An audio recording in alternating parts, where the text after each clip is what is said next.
último sábado teve a entrega aqui dos painéis da fachada sul aqui do Santuário Nacional. A gente mostrou que teve um especial bonito, né, mostrando todos esses painéis. E hoje a gente vai falar um pouco mais sobre esses mosaicos, né, que estão revestindo a fachada sul do Santuário Nacional. Para isso a gente vai conversar com o Felipe Koller, ele que é doutor em teologia. Ele vai falar um pouco desses mosaicos que revestem os painéis, né, da fachada sul. Ele vai explicar um pouco, né, do que conta, né, cada painel desse, vai falar um pouco sobre esses painéis do Santuário Nacional, que a gente já teve a fachada norte, que está toda revestida, agora a fachada sul, que a gente fala que são várias passagens da Bíblia que estão ali. E por isso a gente disse que vamos fazendo assim da Casa da Mãe uma grande Bíblia a céu aberto.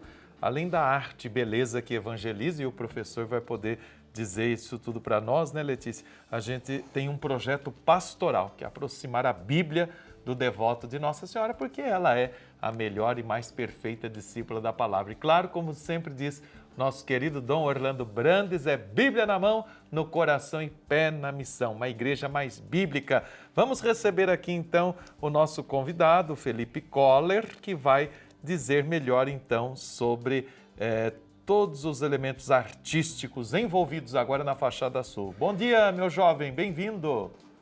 Bom dia, é um prazer estar aqui para falar um pouco da fachada sul com vocês.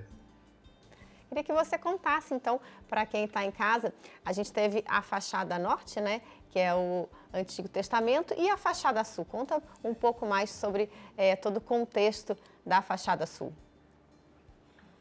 As duas fachadas juntas formam como que um eixo, né, que liga a Páscoa de Israel à Páscoa de Cristo. A gente começa pela norte, porque tudo aquilo que a experiência do povo de Deus, tudo aquilo que esse povo de Deus passa no Antigo Testamento, sobretudo essa experiência mais marcante, mais fundamental para eles, da libertação da escravidão no Egito, tudo isso acaba sendo o alfabeto com o qual a gente vai se aproximar da figura de Jesus. Porque o próprio Novo Testamento, o próprio Evangelho, faz referência a essa história do povo de Israel para que a gente compreenda o alcance do mistério de Cristo, do que significa a salvação que Cristo nos trouxe. Então, uma fachada vai sendo lida em conjunto com a outra, né? Uma ajuda a explicitar, a manifestar melhor o que a outra tem a dizer. E nós, e curiosamente também estamos na semana de oração pela unidade dos cristãos, os mosaicos ali querem dar também uma lição de unidade que a igreja deve incentivar e testemunhar cada vez mais, né, Felipe? Sim, com certeza. Acho que a própria inscrição que a gente vê quando se aproxima imediatamente da fachada sul, né? A gente vê um trecho da primeira carta aos Coríntios que fala: acaso não sabeis que sois o templo de Deus e que o Espírito de Deus habita em vós? Esse trecho, esse versículo, ele resume tudo aquilo que a fachada sul tem a dizer. Porque no fim das contas, tudo que Jesus realiza é assumir a nossa humanidade, toda a nossa humanidade, e levá-la até o reino de Deus e colocá-la em comunhão com a vida de Deus. E isso é a realidade que vive todo batizado. E na semana de oração pela unidade dos cristãos, a gente recorda essa verdade fundamental de que o batismo nos une a todos os cristãos de todas as confissões. Todos somos membros do mesmo corpo, membros do mesmo templo, que é a morada do Deus vivo, feita de pedras vivas. A gente estava mostrando aí alguns trechos, né, da fachada, algumas passagens bíblicas que estão retratadas ali. Queria que você falasse como que isso ajuda na espiritualidade até das pessoas que vêm ao Santuário Nacional contemplar e entender um pouco mais essas passagens. Acho que quando a gente recorre à linguagem da arte para falar daquilo que o Evangelho nos traz, para falar daquilo que é a mensagem do Evangelho, a gente enriquece muito o modo como a gente se aproxima dessa mensagem. A linguagem da imagem ou da arte em geral faz com que a gente se aproxime do Evangelho não como se fosse uma ideia ou uma teoria, mas permite que a gente ligue a nossa vida, a nossa experiência com aquilo que a gente está vendo naquelas imagens. É uma maneira mais próxima de falar daquilo que o Evangelho nos traz, uma maneira que faz com que a nossa experiência dialogue com tudo aquilo que é anunciado na Escritura. Quando a gente vê essas imagens, a gente recorda dos gestos, das coisas, dos rostos que também fazem parte da nossa vida. E aí percebe que a nossa vida está dentro também dessa história da salvação que os mosaicos narram. E a certeza de que arte e beleza, além de constituírem verdadeiros sinais de evangelização, também nos conduzem ao sagrado. E aí, de modo que então eu gostaria que você comentasse conosco quais são os desafios artísticos de retratar esses temas sagrados e espirituais através de uma arte visual como essa nós estamos construindo aqui no santuário. Justamente para que a linguagem da iconografia, do ícone, né, como a gente se refere a esse tipo de arte que está tanto dentro quanto fora do Santuário Nacional, para que esse tipo de linguagem possa, de fato, ser uma linguagem que a gente se reconheça dentro dessas cenas, existe todo um cuidado no modo como as cenas são construídas, né? No modo como o traço é desenhado, no modo como as cores aparecem. É um tipo de linguagem que foi uma linguagem, a única linguagem artística que o cristianismo usou ao longo de 1.500 anos. Essa linguagem que não busca um realismo, não busca ser uma fotografia de como cada cena do Evangelho foi, mas busca evidenciar gestos, símbolos, olhares, para que a gente possa se reconhecer ali dentro e não simplesmente entrar em contato com uma história de um passado distante, mas que já não diz respeito a gente. Então, o modo de figurar essas cenas, de desenhar essas cenas, também a construção de cada uma delas, né? Aquilo que aparece na arte sacra do Santuário Nacional, seja no trabalho do Cláudio Pastro lá dentro, quanto no trabalho do Centro-Alete lá fora, é algo que se baseia no modo como a tradição cristã desenvolveu, desde os primeiros séculos, o modo de retratar cada uma dessas cenas.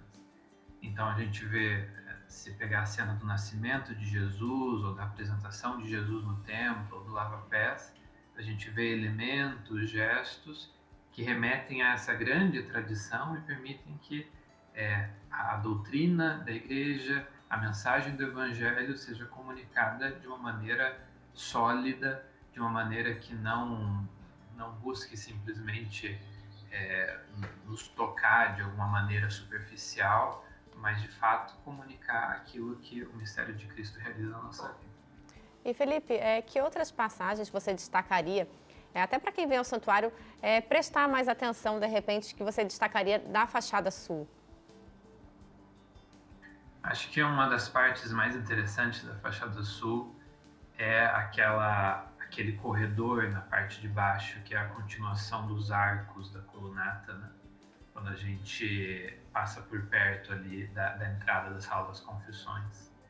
Aquelas cenas que aparecem ali dialogam muito umas com as outras, elas formam conjuntos de cenas e ajudam a gente a perceber de maneira muito admirável como o Antigo e o Novo Testamento se amarram e, ao mesmo tempo, como a nossa experiência cristã se amarra nesse testemunho do Antigo e do Novo Testamento, né? Então, se a gente pega, por exemplo, a cena que a gente vê do lado de fora da fachada sul, ali embaixo, logo à direita, que é a cena de Jesus que, tendo entrado na morte, desce até a morada dos mortos e conduz à vida toda a humanidade. É uma cena de ressurreição, mas é uma cena que essa ressurreição ainda está escondida no silêncio do Sábado Santo. Se a gente dá a volta e entra nesse corredor, a gente vai ver que a cena que tem logo atrás dessa é a cena de Jonas dentro da baleia, dentro do peixe, dentro do monstro marinho que engole ele.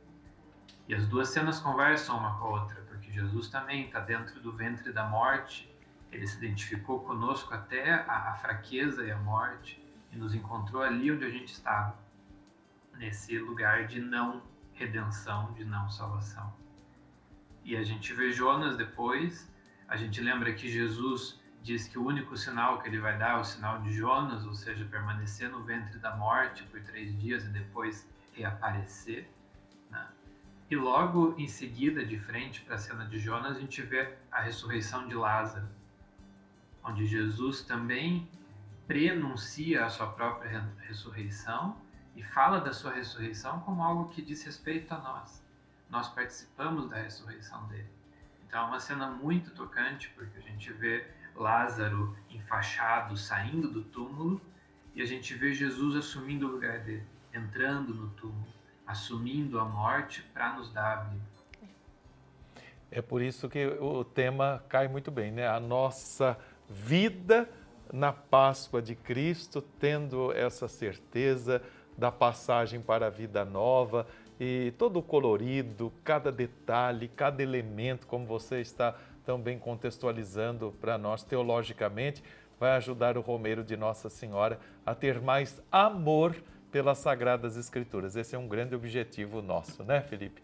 Felipe, nós queremos assim agradecer muito a sua presença aqui entre nós e desejamos, quero que você deixe uma mensagem para todos que vêm aqui ao santuário. Você deve ter acompanhado também esse momento da entrega da fachada, graças à família dos devotos, um presente da família dos devotos para Nossa Senhora Aparecida. E a gente quer que a nossa vida, né, seja uma bela fachada da Palavra de Deus. Sim, acho que talvez uma pista interessante para quando a gente visita o santuário e se aproxima da iconografia das fachadas, é se aproximar como a gente se aproxima do texto da Bíblia, do texto bíblico, sem pressa, sem vontade de já despejar alguma interpretação em cima, mas contemplar com muita calma, com muita serenidade, uma cena específica, algo que chama a atenção, algum detalhe, algum gesto, e namorar aquela cena e se demorar naquilo ali. Porque é assim também como a gente se aproxima do sentido da Escritura, né? Não simplesmente trocando o próprio texto bíblico por alguma ideia interessante que veio a partir dele, mas permitindo esse contato direto com a Palavra de Deus, se colocando à escuta. E também essas cenas todas da iconografia nos convidam a nos colocar à escuta dessa palavra que se manifesta ali nessas cores e nesses traços. Felipe, muito obrigada pela sua participação. Como o Felipe falou, a gente ter calma, né? Ir lá contemplar com calma, prestar atenção, relembrar a passagem do Evangelho. Muito obrigada pela sua participação aqui na Família dos Devotos. Eu que agradeço. Boa tarde, bom dia, né? E boa tarde, boa terça-feira para você, Felipe. Para vocês também. Obrigada.